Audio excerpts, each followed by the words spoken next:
क्यों लाठीचार्ज हुआ no entry के बाद? यहाँ क्यों नो एंट्री है? अभी झारखंड सरकार के इस कार्यकाल में संवैधानिक अधिकार भी आज कुचला जा रहा है। नो एंट्री की मांग पर आदिवासियों पर पुलिस की लाठीचार्ज का घाटशिला उपचुनाव पर होगा असर।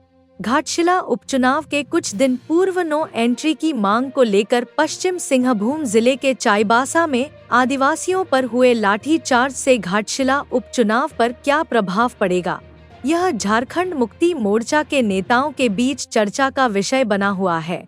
ज्ञात हो कि बीते दिनों पश्चिम सिंहभूम के चाईबासा एवं आसपास के सैकड़ों ग्रामीण झारखंड सरकार के परिवहन मंत्री दीपक बिरुवा के आवास के घेराव के लिए निकले थे, लेकिन पुलिस ने उन्हें तांबो चौक पर ही रोक दिया। इसके बाद ग्रामीणों ने वही धरना शुरू कर दिया। मीडिया रिपोर्ट की माने तो ग्रामीण वही चूल्हा जलाकर खाना पकाना, पारंपरिक नृत्य गीत करना एवं सरकार के खिलाफ नारे लगाना जैसे कार्य करने लगे। शाम तक प्रदर्शनकारियों ने मुख्य सड़क को पूरी तरह से जाम कर दिया। प्रशासन द्वारा जाम को हटाने की कोशिश की गई तो दोनों पक्षों में तीव्र झड़प की बात सामने आई थी। सूत्र बताते हैं कि प्रदर्शनकारियों द्वारा पथराव शुरू करने पर पुलिस ने भी बल प्रयोग किया और स्थिति पर नियंत्रण पाने के लिए लाठीचार्ज के साथ आंसू गैस के गोले दागे। इस क्रम में कई लोग हल्के रूप से घायल हुए, हालांकि किसी गंभीर चोट की सूचना नहीं है। पुलिस की तत्परता से रास्ता खाली कराया गया और स्थिति को सामान्य किया गया। भाजपा प्रदेश अध्यक्ष एवं नेता प्रतिपक्ष बाबूलाल मरांडी ने बीती रात चाईबासा में नो एंट्री की मांग को लेकर परिवहन मंत्री दीपक बिरुवा के घर का घेराव एवं शांतिपूर्ण धरना प्रदर्शन कर रहे आदिवासी भाई बहनों पर पुलिस की बर्बर कार्रवाई की कड़ी भर्त्सना की है। श्री मरांडी ने कहा कि तांबो चौक पर हुई बर्बर पुलिसिया कार्रवाई ने झारखंड की सरकार का क्रूर और अमानवीय चेहरा सामने ला दिया है। यह हमला कानून व्यवस्था की विफलता नहीं, बल्कि भ्रष्टाचार की हिफाजत करने वाला राज्य प्रायोजित आतंक है। श्री मरांडी ने बताया कि ग्रामीण भाई बहन शांतिपूर्वक नो एंट्री नियम लागू करने की मांग कर रहे थे, ताकि उन्हें अवैध बालू और लौह अयस्क ढोने वाले उन किलर ट्रकों से मुक्ति मिल सके, जो पिछले एक साल में 150 से अधिक निर्दोष जिंदगियों को कुचल चुके हैं। बाबूलाल मरांडी ने कहा कि यहाँ नो एंट्री क्यों नहीं लागू हो पा रहा है, इसका कारण बेहद भयावह है। यह पूरा मार्ग अवैध खनन सिंडिकेट की जीवन रेखा है। यह सर्वविदित है कि इन ट्रकों से होने वाली अवैध ढुलाई में मंत्री से लेकर प्रशासन तक सब शामिल हैं। हर ट्रक से कमीशन लिया जाता है। सरकार इस अवैध कारोबार को बंद नहीं करना चाहती, क्योंकि इससे अवैध कमाई का खजाना रुक जाएगा। पूर्व मुख्यमंत्री मधु कोड़ा ने भी इस भ्रष्टाचार का पर्दाफाश किया था। पूर्व मुख्यमंत्री मधु कोड़ा ने 14 अक्टूबर को नोवा मुंडी में 6 अवैध ट्रकों, जिसमें 3 लोडेड और 3 लोडिंग के लिए तैयार ट्रकों की सूचना पुलिस को दी थी, लेकिन आज तक पुलिस ने उन पर कोई कार्रवाई नहीं की। पुलिस की यह निष्क्रियता सिद्ध करती है कि वे खनन माफिया के साथ पूरी तरह मिले हुए हैं।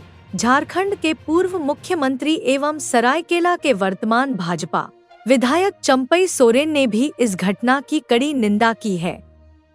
श्री सोरेन ने बताया कि ग्रामीण सुबह से लेकर देर रात तक NH 220 पर शांति से धरना दे रहे थे और अपना भोजन बना रहे थे। तब रात 11 बजे उन पर अचानक बर्बरता की गई। इस शांत और निहत्थी भीड़ पर पुलिस ने लाठियां बरसाईं और आंसू गैस के गोले दागे। श्री सोरेन ने कहा कि यह कैसा न्याय है कि जो अपनी सुरक्षा मांग रहे हैं, उन्हें बदले में पुलिस की लाठियां और गोलियां मिल रही हैं। श्री सोरेन ने सरकार से मांग किया है कि इस पूरे मामले की उच्च स्तरीय न्यायिक जांच कराई जाए। घटना के लिए जिम्मेदार पुलिस अधिकारियों को तत्काल निलंबित किया जाए और उन पर हत्या के प्रयास का मुकदमा चलाया जाए। साथ ही नो एंट्री नियम को अविलंब लागू किया जाए।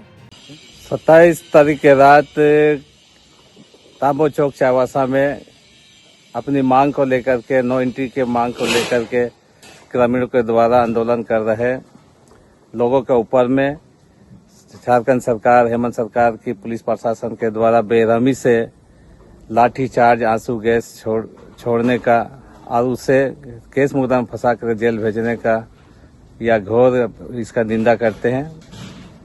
आज झारखंड सरकार में हेमंत सरकार की इस समय अपनी लोकतांत्रिक तरीके से मांग कर रहे लोगों के साथ में दुर्व्यवहार और लाठीचार्ज से ये साबित कर दिया है कि अब झारखंड सरकार के इस कार्यकाल में संवैधानिक अधिकार भी आज कुचला जा रहा है। अब वे सरकार के नाम पर वोट लेने वाला हेमंत सरकार, झारखंड मुक्ति मोर्चा की सरकार, आज उसकी चेहरा चरित्र सामने बेपर्दा हो गया है। जिस प्रकार से लाठीचार्ज किया गया है, महिला, बच्चे, सभी लोगों के ऊपर आधी रात को, ये अपने आप में बहुत शर्मनाक है। मैं इसका निंदा करता हूँ। झारखंड सरकार इस आंदोलन को कुचलना चाहती है, दबाना चाहती है और केस मुकदमा फंसा करके अपनी नाकामी को पर्दा डालना चाहती है। जनता देख रही है। अब झारखंड सरकार की पराकाष्ठा पार कर गया है, वादा खिलाफी का, अमानवीय व्यवहार का। तो इसका जवाब जनता आने वाला दिन में निश्चित रूप से देगी। हम जो बोलते हैं ये जरूरी है कि नहीं, ये बात जरूरी है कि नहीं, आपको ये बात हमको बोलने का जरूरी है कि नहीं। भोगनाडी में लाठीचार्ज हुआ, ये क्यों नहीं पूछा हमको। सीधू कानू बक्सों पर लाठीचार्ज हुआ, ये क्यों नहीं पूछ रहे हमको। सीरम टोल पे लाठीचार्ज हुआ, क्यों नहीं पूछ रहे हमको। चाईबासा में वो लोग नो एंट्री का मांग कर रहा था, आदिवासी लोग, लाठीचार्ज हुआ, इनके साथ क्यों जोड़ रहे हैं आप। चाहिए पुल पर से आप निकल दीजिए बाहर के आदमी को। आदिवासी का जमीन, दम है तो निकल दो जुगीसोल से, जम है तो निकल दो बांधगोड़ा से बाहर के आदमी को। प्रभाव की बात करते हैं। ये सरकार का दायित्व तो है कि नहीं, आदिवासी का जमीन बचाना। भोगनाडी में 300 से ज्यादा घर बन गया, किसका जमीन था। सीधू कानू का दार्तिक गांव में जमीन ही नहीं बचेगा तो आदिवासी कहाँ रहेगा। ये क्यों नहीं पूछ रहा है हम। क्यों लाठीचार्ज हुआ नो एंट्री के बाद।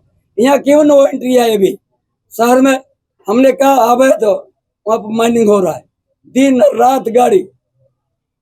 इतना तो मांगता कि दिन को यहाँ पर नो एंट्री कर दो। क्या आदिवासी क्षेत्र है इसीलिए। चाईबासा के ग्रामीण तो वर्षों से इसकी मांग कर रहे हैं। तो आपका क्या कहना है। लाठीचार्ज करना विचार नहीं हो सकता क्या। अरे माइनिंग तो रोड से भी चल रहा है, आपका आयरन और ट्रेन से भी चल रहा है, कोई रुका हुआ क्या। ये तो बोलता नो एंट्री दिन को कर दो, क्योंकि आदिवासी मांग रहा है इसीलिए हमको मानना नहीं है।